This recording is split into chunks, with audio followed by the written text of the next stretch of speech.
Donc, bonjour à tous, je m'appelle Mathieu Calba, je suis développeur Android chez Lumaps.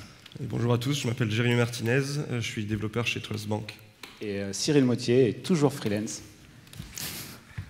Donc on est ici pour vous faire un petit retour sur notre expérience chez Capitaine Train. Donc Capitaine Train, depuis, ça a été renommé en Captain Train et ça a été racheté l'année dernière par Trendline. Donc notre but ici, c'est de partager notre expérience sur comment on a pu créer l'application Android, comment on a pu travailler ensemble. C'est vraiment comment nous, on a réussi à travailler ensemble. Ce n'est pas forcément des règles à suivre pour tous. C'est ce qui marchait pour nous. Donc voilà. Et donc un petit disclaimer, on ne travaille plus chez Trendline. Tout ce qui va se dire dans cette présentation, en fait, c'est ce qu'on a pu vivre entre 2013 et 2017 pendant qu'on était présent à Capitaine Train. Et donc, c'est principalement concentré sur les process dans l'équipe mobile et principalement l'équipe Android. Les autres équipes avaient potentiellement des process différents parce que ça se basait sur leurs besoins. Donc un petit rapide historique. Donc en 2009, Capitaine Train a été créé suite à une décision de l'autorité de la concurrence, en fait, de laisser d'autres agences que Voyage SNCF de vendre des billets de train de la SNCF. Après de nombreux obstacles, en mai 2010, le site sort enfin en bêta. Et un peu plus tard encore, le site sort enfin en octobre 2012 en public, donc pour tout le monde, et tout le monde pouvait s'inscrire. En mars 2013, Cyril est arrivé. Quelques mois plus tard, on a enfin sorti, après environ 19 mois hommes pour travailler dessus, l'application iOS en octobre 2013. Je suis arrivé en novembre 2013 et quelques mois plus tard, on a mis à peu près au total 1 an et demi à nous deux avec Cyril pour sortir l'application en mars 2014. En juillet 2014, un mois après l'annonce de Google à la Google I.O. de Android Wear en général, on a pu réagir tout de suite et sortir une application compatible Android Wear, ce qui nous permettait en fait dans les trains de se faire contrôler directement avec notre montre, et ce qui avait un effet assez waouh sur les contrôleurs.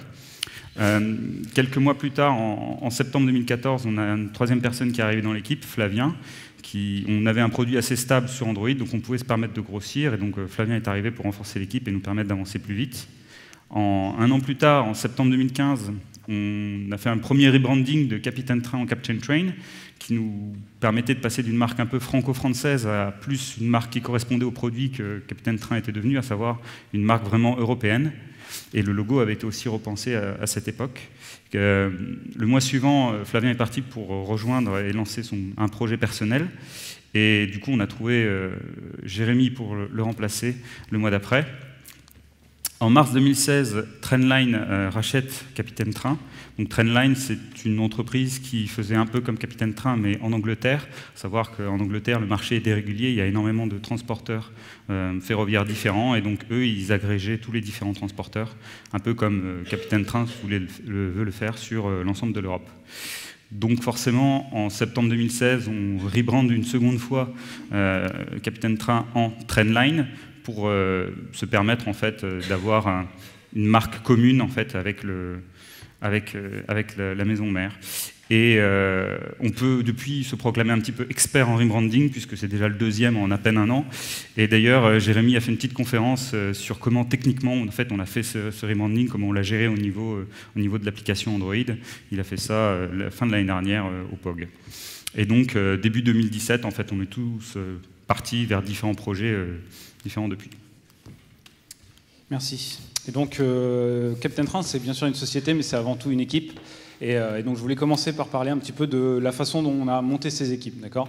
Et je pense que ce slide résume très bien nos problématiques. Et je pense que si dans cette salle, vous cherchez aussi à recruter, c'est vraiment quelque chose qui est très compliqué. Vraiment, le recrutement, c'est quelque chose qui prend beaucoup de temps et qui est très compliqué, mais qui est très essentiel à votre business. Pour moi, je considère que l'équipe, c'est 90% du travail, parce qu'avec une bonne équipe, les bonnes choses arrivent automatiquement. D'accord ? C'est aussi très communicatif, c'est-à-dire qu'une fois qu'on a des bons profils, ou des profils qui sont challengeants ou intéressants pour d'autres candidats, eh ben on peut facilement retrouver d'autres candidats parce qu'ils vont être intéressés de venir travailler avec une équipe compétente, quoi. Et puis, comme exemple, par exemple, on avait chez Captain Train des commuteurs sur Humber. Donc Humber était la technologie qu'on utilisait côté web. On avait aussi des personnes les plus au point sur Git en France. Et donc tout ça, ça permettait vraiment d'avoir cette espèce d'attirance ou de le fait que ça soit communicatif pour les autres profils qu'on pouvait essayer de recruter. Alors la première question qu'on se pose quand on veut monter une équipe, c'est qu'est-ce qu'on recherche comme profil, d'accord ? Chez Captain Train, c'était assez simple, il y avait 4 grands points. Avant tout, on cherchait des gens qui étaient autonomes, d'accord ? Donc l'autonomie, c'est la capacité à avancer seul, à savoir quoi faire pour faire avancer l'équipe sans avoir besoin de l'équipe. Et pour nous, c'était vraiment vital. Pourquoi ? Parce qu'on était une équipe à taille humaine. Moi, quand je suis arrivé, on était moins de 10 personnes. À la fin, en 2017, on était autour de 60. Mais quand on est une taille de 10 à 15 personnes, c'est important d'avoir des profils très autonomes. La deuxième qualité, c'était la curiosité. Alors la curiosité, c'est un terme un peu large, mais ça veut dire quoi ? Ça veut dire des profils généralement qui aiment apprendre, qui aiment se confronter à de nouvelles choses, qui n'aiment pas rester dans le statu quo. Et typiquement, c'est le genre de profil qu'on a besoin quand on essaie de monter quelque chose de complètement nouveau. Le troisième point, ce que j'ai appelé l'honnêteté, mais en fait, ça pourrait être résumé en une personne qui sait dire « je ne sais pas ». Alors, c'est des profils qui ne sont pas forcément faciles à trouver, des gens qui n'hésitent pas à dire quand ils ne savent pas, en gros, qui connaissent leurs qualités, leurs défauts et leurs capacités. Et puis enfin, le dernier point, je dirais, c'est l'implication. On cherchait des gens qui soient impliqués, qui soient très rapidement passionnés. Pourquoi ? Parce que c'est des profils qui, automatiquement, ne vont pas considérer le travail comme une charge, mais plutôt comme un plaisir. Alors il y avait bien sûr d'autres critères, la créativité, parce qu'on aimait bien ce côté un peu artistique, le côté social aussi, c'est important d'avoir des gens très sociaux, parce que la communication, c'est la glue de l'équipe. Et puis humble, parce que tout le monde a des talents. Je veux dire, il n'y a pas besoin de dire « moi j'ai plus de talent que la personne à côté de moi ». Non, on peut tous apprendre de tout le monde. En clair, si je devais résumer, c'est des gens qui savent construire, des entrepreneurs, qui savent entreprendre. Donc une fois qu'on a les profils qu'on recherche, on passe bien sûr à l'écriture de l'annonce. D'accord ? Donc ça, c'était un profil, par exemple, on recherchait un iOS engineer. Si je devais résumer cette annonce-là, elle nous ressemble, tout simplement. D'accord ? Donc on allait directement au point. Ici, on cherche un ingénieur iOS, pas trop formel. On était vraiment dans le ton Capitaine Train, donc à savoir amical, mais en même temps très poli. On n'essayait pas de tutoiement. On essayait vraiment d'être dans le ton Capitaine Train. Et puis, bien sûr, vous remarquerez ici que l'annonce était en anglais. Pourquoi ? Parce qu'on essayait de monter aussi une équipe internationale. D'accord ? Donc si vous cherchez à recruter des profils internationaux, faire des annonces franco-françaises, vous allez finir avec François le Français. C'est tout ce que vous allez avoir. Donc vraiment, insistez là-dessus. Si vous cherchez des gens de tous horizons, l'anglais s'avère être la langue la plus importante. Et une fois que vous avez ça, eh bien, vous allez potentiellement recevoir des candidatures. Et là, le process dans l'équipe Captain Train Android, c'était celui-là. Donc il était en 4 étapes. La première étape, ce que j'ai appelé la candidature, eh bien, c'est tout simplement vous recevez une candidature, spontanée ou non, suite à une annonce ou non. Donc ça pouvait se passer soit via mail, via réseaux sociaux ou via, on va dire, recommandation de quelqu'un qui était en relation avec quelqu'un qui était déjà chez Captain Train. Qu'est-ce qu'on recherchait ici ? Déjà, voir comment la personne s'exprime. Est-ce qu'il parle bien français ou anglais ? Est-ce qu'il n'y a pas de faute à tous les 3 mots ? Et puis aussi, on trouvait rapidement la motivation. Parce qu'écrire un mail comme ça où on exprime sa motivation, ça demande de la motivation par définition. Et donc, on peut très rapidement voir si c'est quelqu'un qui est vraiment motivé pour rejoindre l'équipe. Et puis aussi, ça nous permettait de nous familiariser avec le profil, voir un petit peu ce qu'il avait pu faire au niveau de la communauté open source, est-ce qu'il était connu dans la communauté, voilà, ce genre de choses. Une fois qu'on avait validé un profil au niveau de sa candidature, on passait à l'étape 2. L'étape 2, c'était ce qu'on appelait le quiz. Le quiz, l'idée était vraiment ici de, on va dire, écumer, je dirais, mais plutôt de s'assurer que la personne qui candidate connaît bien la plateforme sur laquelle elle souhaite rejoindre l'équipe. Donc, dans notre cas, il y avait simplement un questionnaire avec 15 questions. Les premières questions sont vraiment simples. Il suffit d'aller sur Google, premier résultat, vous avez la réponse. Essayez d'éviter de copier-coller, on en a eu. Et ça, du coup, ça ne passait pas, les copier-coller de Google. Mais par contre, les dernières questions commençaient à être vraiment plus compliqué, notamment on demandait d'aller chercher dans le code source Android pourquoi il y avait tel ou tel truc qui ne marchait pas, il fallait vraiment aller dans le code source Android. Donc là, ça permettait de tester si la personne était curieuse, si elle avait toutes les qualités qu'elle avait pu décrire dans la première étape. Une fois que ça passait, donc on avait des profils qui me communiquaient bien, qui étaient compétents sur Android, et bien on passait sur la troisième phase de la candidature, c'était le projet technique, avec un énoncé très simple, qui est juste ici. On envoie un mail, faites une app avec cette API. Voilà, c'était intentionnellement large comme explication. L'idée, c'était de voir comment une personne réagit face à un problème très large. Est-ce qu'elle part dans des choses trop compliquées? Est-ce qu'elle reste plutôt sur quelque chose de simple et essaie de juste se focus sur quelque chose de simple? Et puis ça permettait aussi de voir sa créativité, son autonomie, sa motivation et ce genre d'aspect. Et une fois que ça a été passé, on passait enfin quand même, à un moment on voit bien les gens, à ce qu'on a appelé l'interview en face à face. Donc là, généralement, quand on arrivait à ce point-là, en tout cas, je pense sur l'historique Android, on arrivait 50% de chance ou 75% de chance que la personne nous rejoigne, d'accord? Et ces interviews en face à face, elles se passaient en 3 grandes phases. La première phase, c'est la rencontre avec le lead de l'équipe, d'accord? Là, c'est une interview très très technique, pas forcément sur Android, plus on pose des problèmes et on essaie de voir comment la personne réagit. On n'attend pas les bonnes réponses, on veut juste voir comment une personne réagit face à des problèmes. L'important, c'est vraiment de voir comment elle essaie d'avancer, pas vraiment de trouver la bonne réponse. Une fois que ça...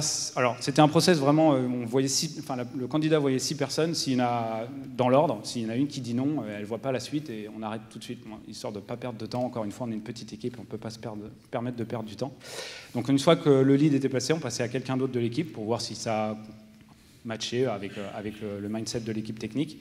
Et puis, on essaie de toujours la confronter à quelqu'un qui n'allait pas être forcément dans son équipe technique. Donc, par exemple, dans le cas d'Android, soit les personnes derrière l'API, soit les personnes de l'équipe iOS ou de l'équipe web, parce que c'est généralement des équipes avec lesquelles la personne sera amenée à interagir. Et puis le dernier point, c'était de voir des gens qui n'avaient rien à voir avec la technique, d'accord? Donc des gens du support, du marketing, du produit. Et là, c'était simplement de s'assurer que la personne est sociale et va complètement rentrer dans le mindset et dans l'esprit de la société. Et une fois que vous aviez passé tout ça, globalement, en fait, on avait 0 risque derrière, on avait quelqu'un qui correspondait parfaitement à l'esprit Capitaine Train. Et donc, si je devais résumer, pour moi, c'est ça, c'est que, c'est une citation, je me suis rendu compte que c'était Steve Jobs. Je pensais avoir inventé un truc, mais non, Steve Jobs est déjà passé par là. Et en fait, ça ne sert à rien de recruter des gens compétents pour leur dire quoi faire. Il faut simplement les recruter et attendre qu'eux vous disent quoi faire, parce que c'est vraiment ça que vous voulez, les laisser travailler sur leur domaine de compétences. Et justement, pour poursuivre sur en fait, cette citation, on avait des valeurs au niveau de la société.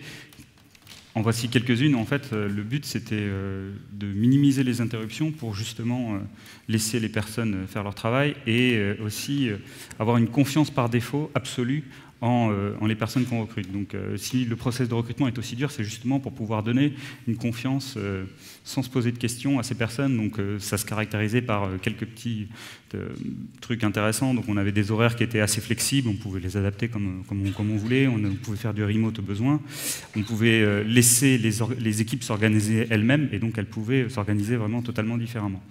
Et tout ça, le but derrière, c'est vraiment de vous laisser faire votre meilleur travail possible, parce qu'on vous fait confiance, on vous donne une ligne directrice, on sait vers où vous voulez aller, et ensuite on vous laisse, et c'est vous qui choisissez comment y arriver. Au niveau de l'équipe Android, si on se concentre un peu, on était un peu une équipe un peu éparpillée à travers toute la France, puisque Cyril est à Nantes, Flavien et Jérémy sont à Paris, moi je suis à Lyon, donc du coup, en fait, on a toujours été, dès le départ, en fait, quand l'équipe Android a été créée, une équipe qui était au début 100% remote partiel au niveau de Captain Train, et ensuite on était un peu, il y avait une personne en plus qui était à Paris, mais on a toujours été moitié de la semaine en fait à disposition en remote et moitié de la semaine en fait à Paris. Donc la première chose à faire dans ces cas-là, c'est vraiment d'essayer de se synchroniser et d'être en même temps à Paris, parce que c'est très important de pouvoir passer du temps ensemble. Notamment en fait pour essayer de tirer parti de ce temps ensemble. On tirait parti de différentes manières. Donc, il y a notamment le principe des meetings. Donc, qu'est-ce qui fait déjà un bon meeting? En fait, un meeting, il est là pour servir à quelque chose, pour faire avancer. On ne fait pas des meetings inutiles. C'est un truc qu'on détestait, passer notre temps dans les meetings inutiles. Et du coup, pour nous, un meeting, ça permet de prendre une décision, ça permet de confronter des idées, il peut être directement en personne ou via un hangout, et surtout, il était très important de garder une trace écrite, et ce qu'on faisait à Capitaine Train, c'est que tous les meetings, ils avaient forcément un compte-rendu qui était écrit et qui était partagé sur le wiki interne en fait, de Capitaine Train, et tout le monde pouvait accéder au sein de l'entreprise au compte-rendu des autres équipes, ou même des réunions qui n'ont pas forcément à voir avec quelque chose qui l'intéresse directement, mais ça permettait de partager la connaissance de cette manière-là.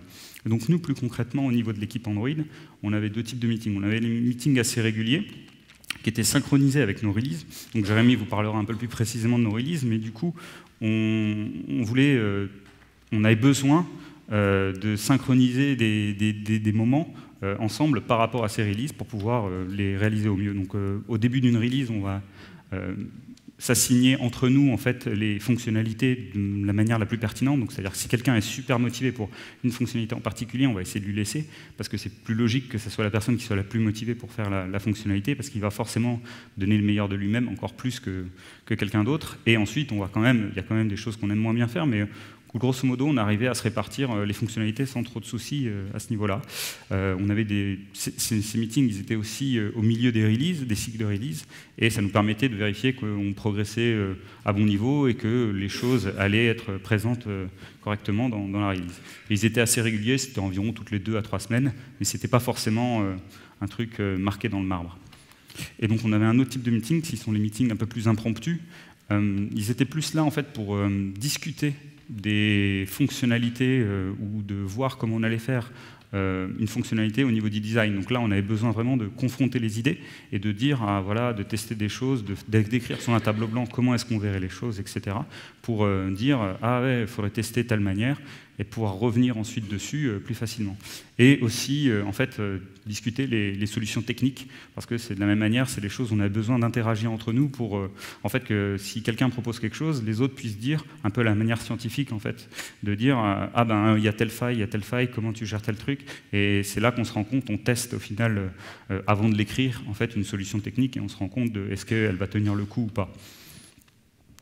Bien sûr, tout ça, alors qu'on est en remote, c'est très important de pouvoir continuer à le faire, mais quand on est en remote, c'est plus compliqué de faire des meetings. Donc du coup, le principe, quand on fait du remote, c'est d'être en communication constante. Alors la communication constante, en fait, c'est très important parce que quand on est en remote, le but n'est pas de travailler tout seul dans son coin sans que ça interagisse avec les autres. Parce que de une, on va se sentir tout seul, et en plus, c'est pas génial quoi, de faire le travail juste de son côté. Du moins, c'est pas l'état d'esprit qu'on voulait avoir à Capitaine Train. Donc du coup, la communication textuelle était très très importante. Elle permettait par exemple de partager des connaissances, donc on pouvait partager des articles qu'on avait lus par-ci par-là, on pouvait se poser des questions aussi bien techniques qu'autres, donc ça permettait de partager en fait une certaine expérience ensemble et de se rapprocher en fait. Ça permettait de transmettre de l'information aussi, par exemple, je vais être absent 1 heure là parce que j'ai un rendez-vous, on pouvait le dire rapidement via Slack et puis les gens comme ça ils étaient au courant rapidement. Et une communication textuelle ne veut pas dire qu'on ne va pas avoir de communication visuelle alors qu'on est en remote. Donc, c'est-à-dire que si jamais on avait besoin d'un meeting impromptu alors qu'il y a une personne qui était en remote, on se mettait en hangout et puis on pouvait très rapidement en fait, avancer sur le point qui nous bloquait. Donc, le fait d'être toujours en communication avec un outil comme Slack, c'est bien d'un côté parce que du coup on est toujours en communication, etc. Mais de l'autre côté, c'est un frein en fait à pouvoir travailler correctement de son côté. Donc il y a un point très important qu'on avait, c'est qu'à n'importe quel moment, on pouvait très facilement en fait, se déconnecter. Et donc ça veut dire on coupe les notifications, on quitte l'appli Slack ou l'onglet web, etc. Et ça nous permettait de vraiment se déconnecter du reste et de se concentrer vraiment sur la tâche sur laquelle on voulait travailler. Parce qu'en fait, on est développeur, mais en fait on est un peu des artisans, on a besoin de se plonger dans une tâche pour pouvoir arriver à l'avancer correctement. Et donc c'était très important de pouvoir se permettre d'avancer les choses et donc de se réserver du temps pour avancer. Et donc en fait, au final, la chose importante, c'est de garder un équilibre en fait, entre le travail en autonomie et la communication pour arriver à avancer correctement ensemble. Alors, je voulais aussi parler un petit peu du design, parce que je sais que c'est souvent un point qui est mentionné dans le cas de Captain Train, mais ce qui est assez marrant, c'est que l'équipe, en fait, design n'a pas vraiment existé dans les 3 premières années d'existence de la société. En fait, c'était 3 ingénieurs qui ont cofondé Captain Train, et ils avaient quand même cette appétence ou cette connaissance du produit, et donc pour eux, c'était très important de comprendre un petit peu cet aspect produit. Et donc, si je devais résumer le motto, ou en tout cas le slogan derrière le design chez Captain Train, c'était KISS, le KISS Principle, Keep it simple, stupid.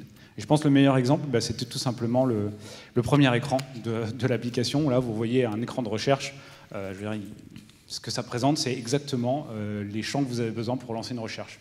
Une gare de départ et d'arrivée, une heure de départ et d'arrivée, des passagers, et on a fini. Si je regarde également, alors là, c'est pas forcément un jour parce que c'est quelque chose qui a plus de 2-3 ans, mais c'était la navigation de l'application.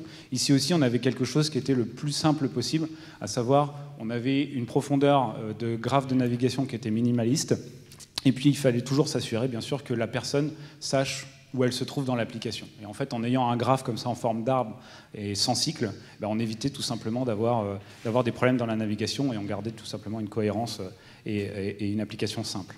Une autre chose qu'on a toujours essayé de garder en tête, c'est d'essayer de faire les choses sur le long terme. Ça ne veut pas dire qu'on reste statique, mais ça veut dire que quand on fait les choses, on réfléchit à la version N+1, N+2, N+2, N+3, et qu'on n'essaie pas de casser à chaque version ce qu'on vient de faire dans la version précédente.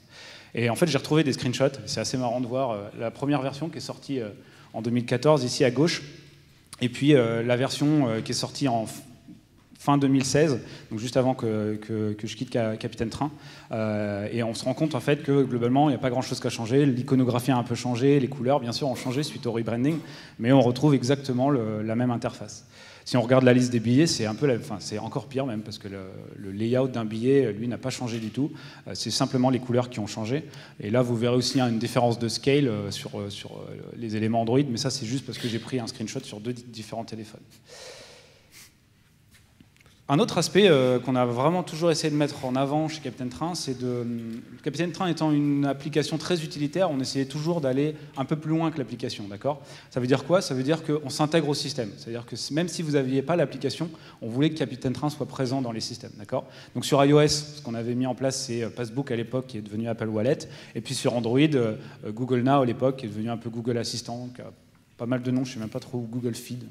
Mais donc ça permettait d'avoir accès directement depuis des applications déjà existantes dans le téléphone à des services Captain Train, sans même avoir l'application installée. De la même façon, on avait un principe qu'on appelait le compagnon de voyage. L'idée, c'était de partir du postulat qu'une app, c'est pas une icône sur laquelle on clique et qui va ouvrir une application et dans laquelle on doit faire tout ce qui se passe dans cette application. Non, on essayait vraiment de faire en sorte que l'information vienne à vous au bon moment. Donc ça passait sur Android, donc à droite, via des notifications. Donc 20 minutes avant le trajet, ou quand vous arriviez en gare grâce à du geofencing, on vous affichait la notification comme quoi vous deviez prendre votre train. Et puis sur iOS, on a utilisé du coup la plateforme, encore une fois. Donc pas trop les notifications, parce que les notifications ne sont pas vraiment faites pour ça sur iOS. Mais on a tiré parti de ce qu'on appelle le Today Widget. Donc on avait, dès le début de la journée, tous les trains qui pouvaient arriver dans votre journée. Clairement, le design, si je devais le résumer, pour moi, c'est une balance c'est essayer de tirer le meilleur d'un ensemble de contraintes. Ces contraintes, elles sont multiples. Ça peut être la performance, les guidelines, le look and feel, l'utilisabilité, la marque, le produit, le marketing aussi parfois. Et un bon exemple de ça, c'est l'icône de l'app. Là, je vous ai mis quelques exemples du brainstorming qu'on a pu faire sur l'icône de l'app avant la V1. Donc celle de tout en haut à droite, c'est celle qui a été utilisée pour la toute première version de l'application. Mais en fait, avant, il y a eu beaucoup de réflexions sur cette icône. Et c'est assez marrant de retrouver maintenant les évolutions de l'icône, puisque aujourd'hui, on est en fait sur celle que vous trouvez à gauche, donc avec une icône aux couleurs de l'application, avec écrit train pour Trainline, bien évidemment. Et évidemment, le futur va peut-être amener à une nouvelle icône, parce que le secret d'un bon design, c'est l'itération. Et ça, c'était quelque chose qu'on a toujours mis en place et on s'est toujours assuré de respecter ça chez Captain Train. Ouais. Et du coup, en parlant d'itération, la prochaine chose dont je voudrais vous parler, c'est la partie itération au niveau de notre code, au niveau de nos releases. Donc là, j'ai sans vergogne piqué quelques slides de Cyril qui étaient très bien, qui explique bien exactement comment on fonctionnait. Donc, en fait, c'est assez simple. C'est sous le modèle d'un horaire de train. Donc, vous avez un train qui part à une heure fixe. Si vous le loupez, vous prenez celui d'après. Et c'était exactement la même chose avec notre code. Grosso modo, on travaillait. Quand la tâche était finie, on la mergeait dans le code commun. Et le jour de la release, comme elle était à date fixe, tout ce qui était prêt allait dans la release, tout ce qui n'était pas prêt continuait et serait pour la release d'après. Donc, comme vous montrez, ça marchait, et du coup, ça continuait ensuite à travailler de façon naturelle jusqu'à ce que la tâche soit finie, et ensuite elle était mise dans la release d'après. Et ça continuait du coup de version en version, et ça permettait en fait de lâcher un peu le stress au niveau des développeurs, puisqu'en fait, on travaillait, et quand on considérait, nous, que la feature était bonne, qu'elle était prête à aller en production, on la mettait. Mais du coup, on n'avait pas ce stress de se dire il faut absolument que ça soit dans cette version. C'est simplement, si ça peut être dans le train numéro N, tant mieux, sinon ça sera dans le train N plus N. Voilà. On va pas suite. Donc nos release cycles, c'était 6 semaines. Alors il y en a beaucoup qui nous ont demandé pourquoi 6 semaines. Et la vérité, c'est pourquoi pas. 6 semaines, c'est ce qui nous allait le mieux à nous, dans le contexte de notre équipe. Tout simplement, surtout sur la fin, on avait des features qui étaient de plus en plus grosses parce que c'était forcément les features un peu plus complexes ou qui remettaient pas mal de choses en question quand on devait les implémenter. Et du coup, ces features, si on avait fait plus court, elles se seraient toujours étalées sur une ou deux releases, ce qui n'était pas idéal parce qu'on voulait quand même arriver à mettre suffisamment de features dans chaque release et aussi ne pas faire en sorte que ça dure trop longtemps. Et aussi, si on avait fait plus long, on avait fait 8 ou 12 semaines, on aurait perdu ce côté rendez-vous avec l'utilisateur, on aurait perdu ce côté de voilà les nouvelles features, et on serait rapidement retrouvé dans un cycle où on ne se confronte pas à la production, et forcément, on le sait tous, quand on se confronte à la production, il y a souvent des grosses surprises, donc c'est important de garder ce rythme assez soutenu. Je sais qu'au début, je crois que vous commenciez par 4 semaines par exemple, simplement on a fait évoluer en fait ce release cycle avec nos besoins. Donc j'ai vu des release cycles fonctionner très bien avec du 2 semaines, avec du 3 semaines, ça dépend vraiment complètement du contexte de l'équipe. Si maintenant on rentre dans, entre les releases, qu'est-ce qui se passait, donc un peu le day-to-day, on développait, on faisait une merge request, et ensuite on suivait notre code en prod. Et là vous vous dites, ils se font un peu de ma gueule, parce que c'est aussi ce que je fais. Et je suis complètement d'accord, il n'y avait vraiment rien de très original sur ce cycle de vie-là. Par contre, il y avait des aspects dans chaque partie qui étaient plutôt originaux, et je pense qu'ils méritent du coup aujourd'hui d'être présentés, donc c'est plutôt comme ça qu'on va l'aborder. La première chose, c'est lié au code. Donc évidemment, on suivait les bonnes pratiques Git. Et en fait, je vois beaucoup de gens qui suivent les bonnes pratiques Git, mais quand on leur demande pourquoi tu fais ça comme ça ou pourquoi tu fais ça, ils ont toujours un peu de mal à répondre. Et en fait, là-dessus, moi j'avais une vraie réponse, c'est que quand je suis arrivé, du coup j'étais nouveau, je ne connaissais pas l'application, elle avait 1 an et demi ou 2. Et c'est très compliqué en fait, si on n'a pas un bon arbre Git, si on n'a pas des commits qui ont du sens, si on n'a pas eu une bonne hygiène de vie tout au long du développement de l'application, de vraiment comprendre les choix. Et tout à l'heure, Mathieu vous parlait d'autonomie notamment, et Cyril aussi. En fait, c'est un mot qui est vraiment revenu. Mais moi, ça m'a permis en fait, en toute autonomie, de comprendre les choix qu'ils avaient faits, juste en allant regarder un arbre Git. Donc c'est vrai que sur le moment où on les respecte, des fois, on se dit que c'est un peu lourd, mais en fait, sur le long terme, ça a une valeur qui est immense. Et voilà, et donc c'est avec aucun regret qu'on le refera à chaque fois, je pense. Ensuite, c'est toujours on avait toujours plusieurs sujets en parallèle. Encore une fois, comme disait Mathieu, on essayait vraiment de travailler en asynchrone. Et à partir du moment où vous voulez travailler en asynchrone, on n'avait pas envie que, parce que cette tâche-là a besoin de ça et qu'on est bloqué, que la personne arrête de travailler, évidemment.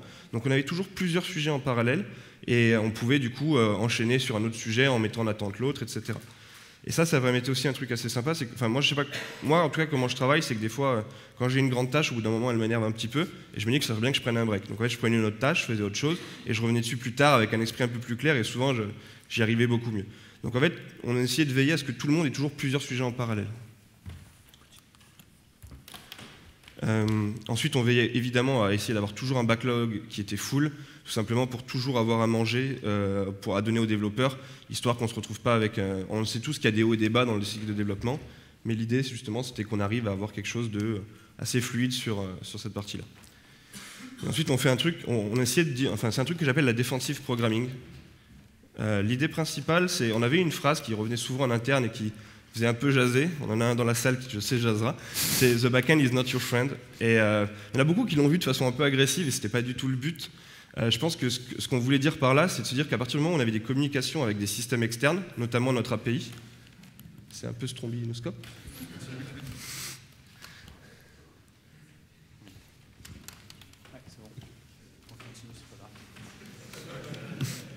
Bon, on va continuer comme ça. Et donc, ce qui était vraiment intéressant, c'est que, en fait, ouais, le backend of Snowflake, c'était vraiment plutôt une référence en se disant, quand on communique avec un système extérieur, notamment notre API, ben, on a envie d'être défensif. On a envie de se dire, c'est pas parce qu'il nous envoie des choses qui sont pas bonnes ou mal formatées ou avec des valeurs qu'on ne connaît pas qu'il faut qu'on crache. Là, on veut être résilient au plus possible. Donc ça passait par exemple, un exemple simple, c'est vous avez un énuméré, le backend vous envoie une nouvelle valeur, ben, vous n'allez pas cracher, vous allez la transformer en nulle et vous allez traiter le cas. Et donc en fait, donc il y a cette partie-là, de cet aspect-là, mais il y a aussi l'aspect de, on voulait aussi faire du fail fast. Le fail fast, c'est très important, mais on faisait du fail fast sur notre partie à nous. Quand ça impliquait notre équipe directement, là on voulait être au courant des bugs le plus vite possible pour pouvoir les corriger le plus vite possible, évidemment. Donc ça, c'est toute une philosophie qui marchait très bien et qui marche pour plein d'équipes. Et le côté The backend is not your friend, c'était vraiment le côté, voilà, être défensif sur les interactions avec les systèmes extérieurs.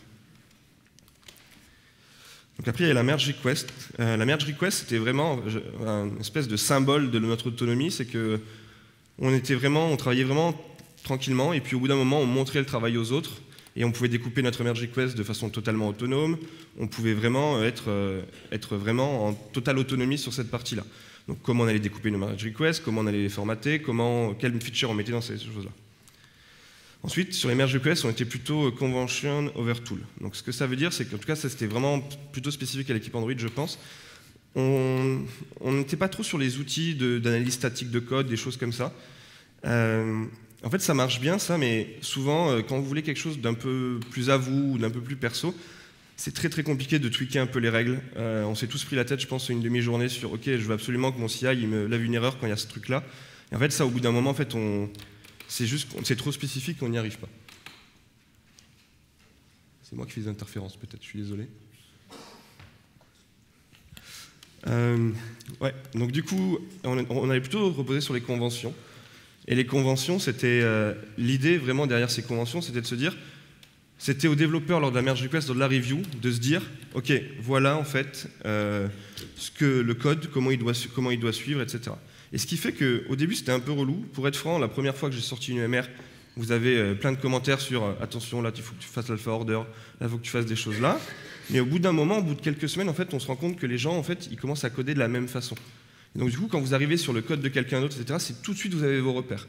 Et en fait, de façon un peu simple et automatique, en fait, vous prenez les réflexes, les bons réflexes de votre équipe, et en fait, il n'y a pas besoin de les enforcer par des tools, vous les enforcez par une code review en profondeur, mais simplement par ce réflexe-là sur toutes les code reviews.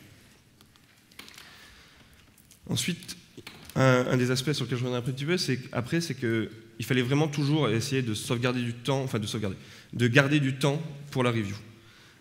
C'était vraiment important parce que voilà, on essayait d'en garder en tout cas tous les jours un petit peu pour pas que les MR s'accumulent et que ça fasse bouchon.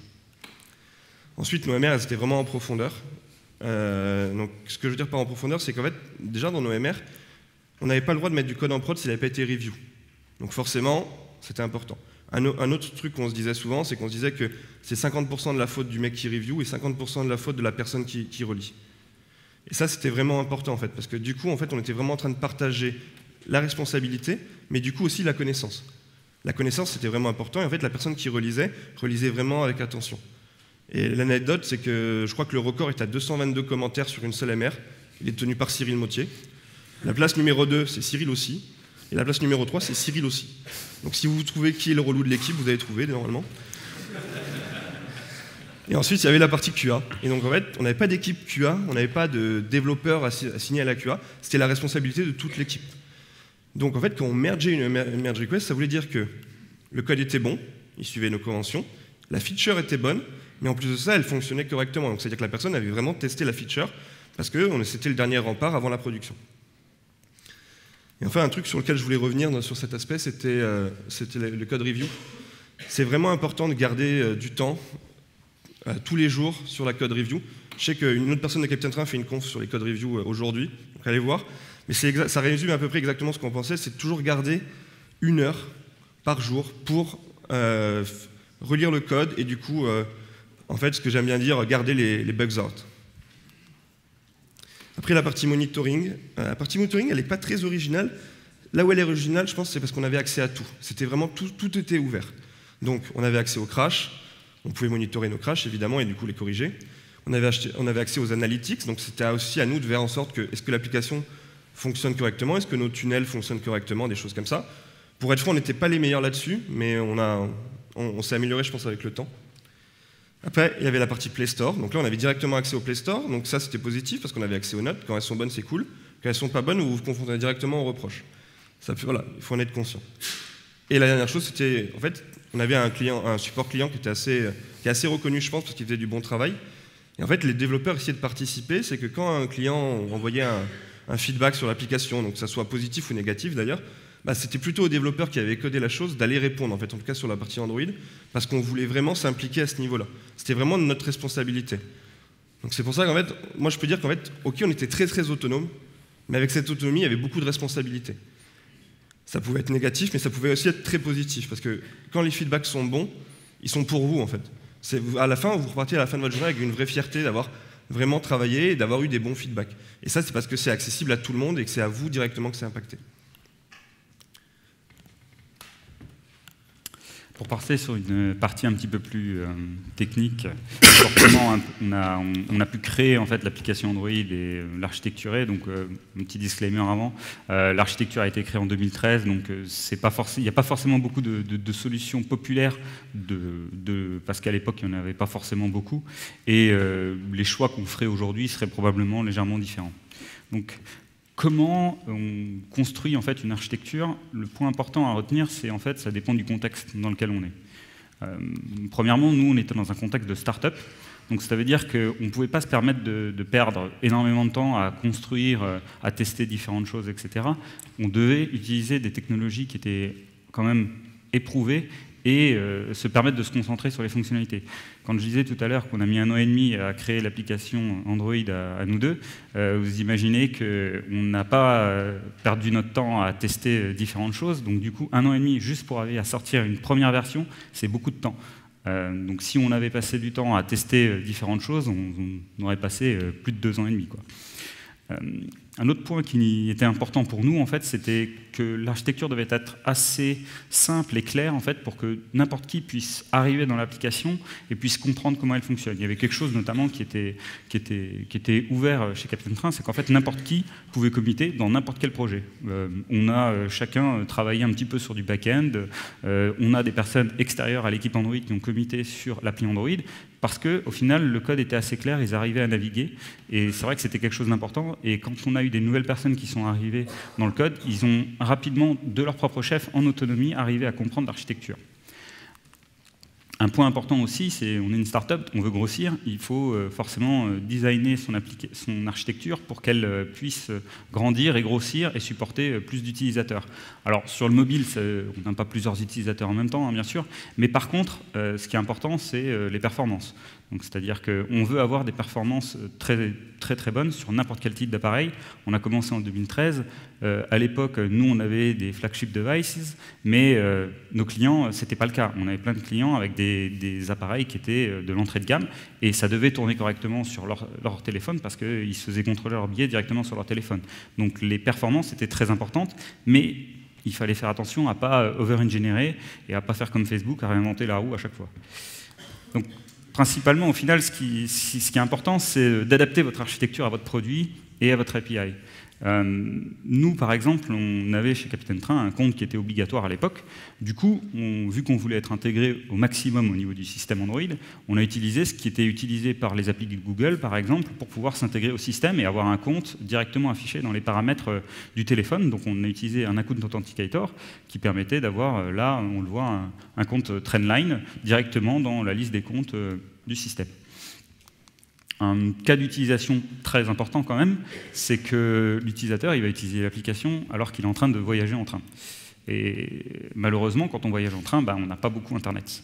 Donc du coup, ce qui était très très important, c'est qu'on puisse se faire contrôler en étant hors ligne. Donc du coup, pour nous, le hors ligne était vraiment un comportement par défaut dans le cadre de on voyage en train, donc c'est-à-dire que toutes les informations du voyage, ils doivent correctement être stockées sur l'appareil pour pouvoir dire ah ben voilà, je me fais contrôler sans problème. Ça ne veut pas dire qu'il faut que tout soit disponible en ligne. Par exemple, le cas d'utilisation suivant, c'est la recherche et la réservation d'un billet de train, l'achat.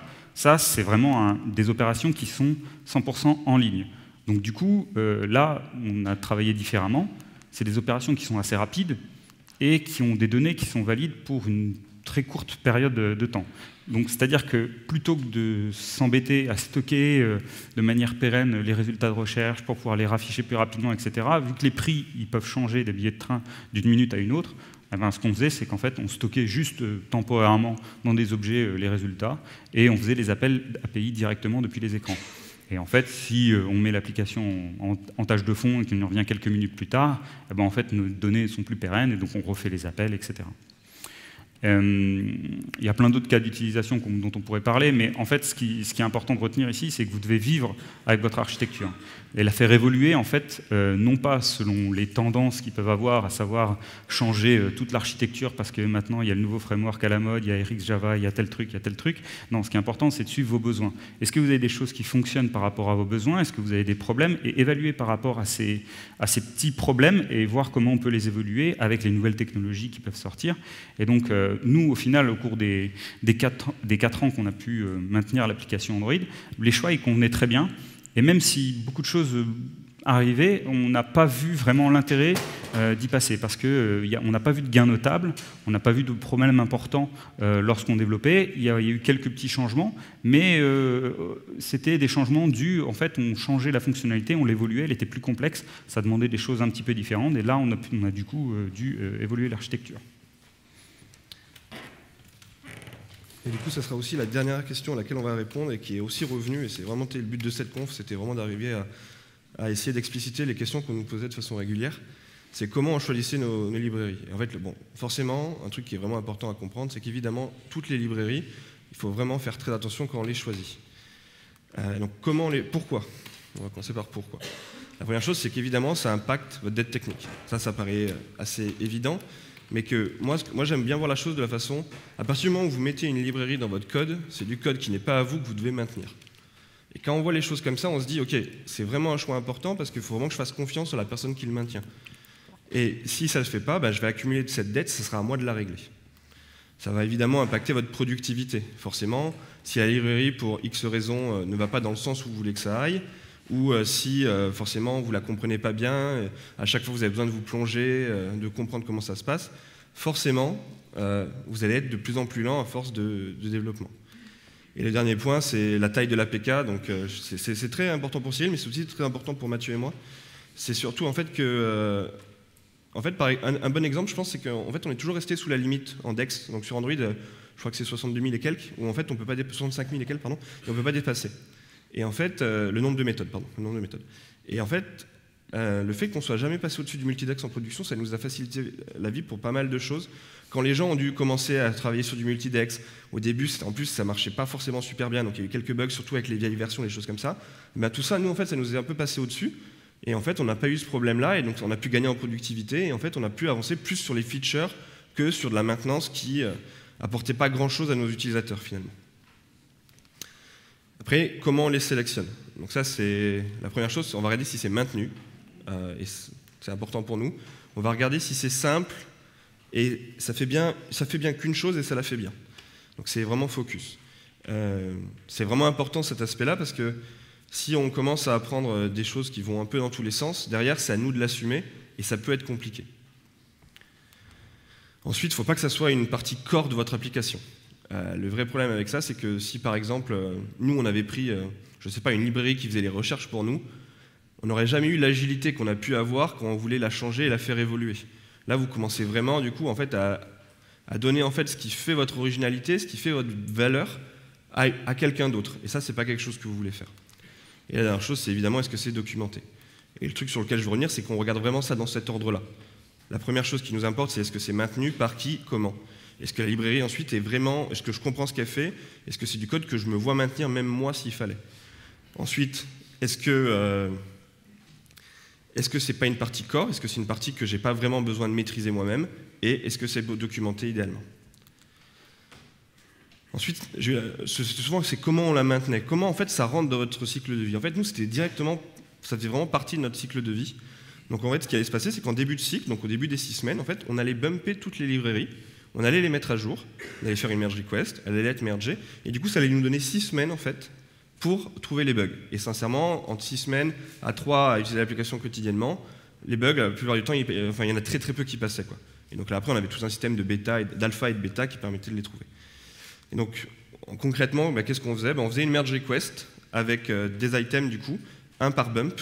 Alors, je ne sais pas si vous arrivez à lire parce que ça bump pas mal, mais grosso modo, c'était, en gros, on mettait le lien vers le changelog pour que la personne qui review, en fait, elle n'est déjà pas à s'embêter à aller sur Google, mais tout simplement, elle puisse facilement regarder, ok, c'est ça le changelog. Et en fait, à deux, déjà, en fonction du changelog, on arrivait plus facilement à savoir ce qui pouvait impacter notre application. Et un truc qui nous a toujours un peu ennuyé, c'est par exemple, typiquement Fabric. J'ai mis YOLO, mais c'est parce qu'en fait, on ne sait pas ce qu'il faisait. Donc on n'avait pas de documentation, on n'avait pas de doc, on n'avait aucune idée de ce qui se passait. Des fois on avait une nouvelle version, des fois non. Et en fait c'était très frustrant pour nous parce qu'on ne maîtrisait pas. Donc ça typiquement, quand je disais, heureusement que ce n'était pas une partie core de notre app, sinon on ne l'aurait pas utilisé, et c'était plutôt bien fait, ça avait plutôt bonne réputation, mais c'est pas quelque chose qu'on aurait pris si on avait pu, quoi. Tout simplement parce qu'on ne savait pas ce qu'il faisait, quoi. Et enfin, un dernier point aussi qu'on a essayé de mettre en place, c'est essayer de tester l'intégration. Donc ça ne veut pas dire tester la librairie, ça veut plutôt dire des fois tester notre utilisation. Le meilleur exemple que j'ai là-dessus, c'est qu'il y a un moment où on a bumpé les Play Services, et en fait, les Play Services, ils se sont plantés, et ils me demandaient des permissions qu'on n'avait pas besoin. Et du coup, on s'est retrouvé en fait, le jour de la release à se dire « Ah non, mais attends, on n'a pas ces permissions, normalement, on n'en a pas besoin, il faut qu'on rollback. » Et du coup, on n'a pas fait la release ce jour-là. Et en fait, après, on a compris pourquoi. Et en fait, ce qu'on a mis en place assez rapidement en suivant, c'était des tests où on allait vérifier que les librairies ne rajoutaient pas des permissions qui n'étaient pas demandées. Et ça nous a vraiment permis du coup ensuite de bumper un peu plus sereinement cette partie-là. Donc ça, c'est un aspect qui était un pain point pour nous. C'est peut-être pas le même dans votre situation, mais typiquement, il ne faut pas tester la librairie, mais par contre, il faut plutôt tester leur intégration afin d'être sûr que voilà, elle va fonctionner comme elle veut, elle ne va pas vous impacter au dernier moment. Et donc voilà, c'est tout pour aujourd'hui. Merci d'être venu. Comme conclusion, je dirais qu'il faut vraiment prendre ce talk, je pense, comme un feedback, vraiment un retour d'expérience sur voilà comment on a travaillé nous, voilà ce qu'on a mis en place, voilà ce qu'on pense qui a marché pour nous. Ça ne marchera pas forcément dans votre contexte, mais j'espère qu'il y a au moins des petits bouts qui pourront vous donner des idées sur des choses que vous pourrez appliquer chez vous. Voilà. Merci beaucoup.